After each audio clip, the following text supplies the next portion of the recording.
The rain in Chicago had a way of feeling personal. It wasn't just water. It was a cold, relentless judgment.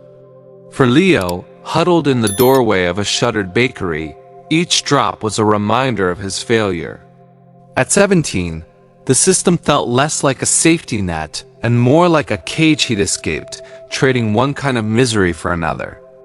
His world had shrunk to the size of his backpack and the thin, damp sleeping bag he curled into every night. His one possession of value was a weathered leather journal, a gift from his grandfather. It was filled not with words, but with sketches. Intricate, interlocking patterns inspired by the city's ironwork and the hidden geometry of nature. Drawing was his escape, a way to build worlds when he had no walls. One freezing morning, shivering under the L train tracks, he saw a businessman fumble with a cheap, mass-produced briefcase. The latch snapped, spilling papers into a grimy puddle.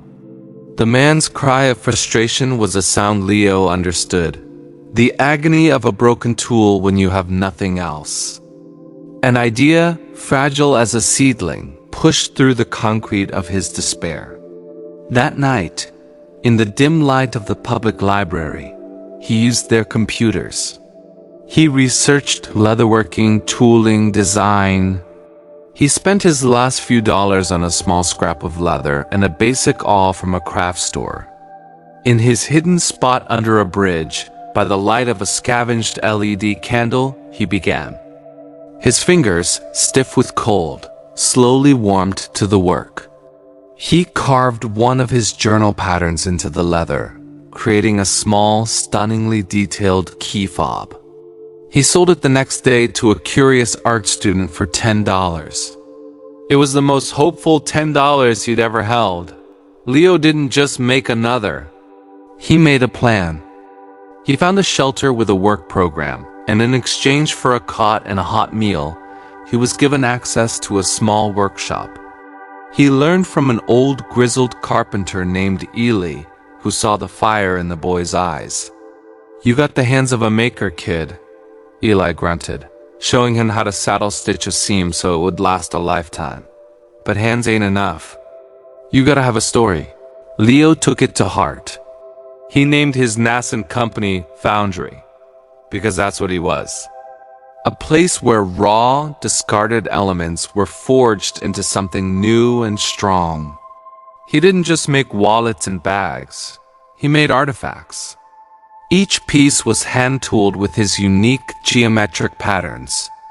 He used reclaimed leather from old furniture and salvaged brass for the hardware. And with each item, he included a small card, stamped with the coordinates of the location in Chicago where he had created its first sketch. He started small, selling at a local flea market. His stall was sparse, but his work spoke for itself. People were drawn to the story, not just the homeless to entrepreneur headline, but the deeper story of craftsmanship and resilience etched into every stitch. A tech blogger, tired of his soulless laptop bag, bought one of Leo's messenger bags. He wrote a post titled, "The most beautiful bag I own, made under a bridge." It went viral. Orders flooded in. A small business loan facilitated by the shelter's program allowed him to rent a tiny studio, his first real address. He hired 2 other kids from the shelter, teaching them everything Eli had taught him. Years blurred into a whirlwind of growth. Foundry moved from the studio to a sleek workshop in the West Loop. Leo, now 25, stood before a floor-to-ceiling window in a crisp white shirt, looking out at the city that had once tried to break him. The same rain fell, but now it just looked like rain. He was being honored as the city's Young Entrepreneur of the Year. That night, at a glittering gala, he stood at the podium, the lights warm on his face. "People often ask me for the secret," he said, his voice calm and steady. "They think it's about a disruptive idea or a viral moment.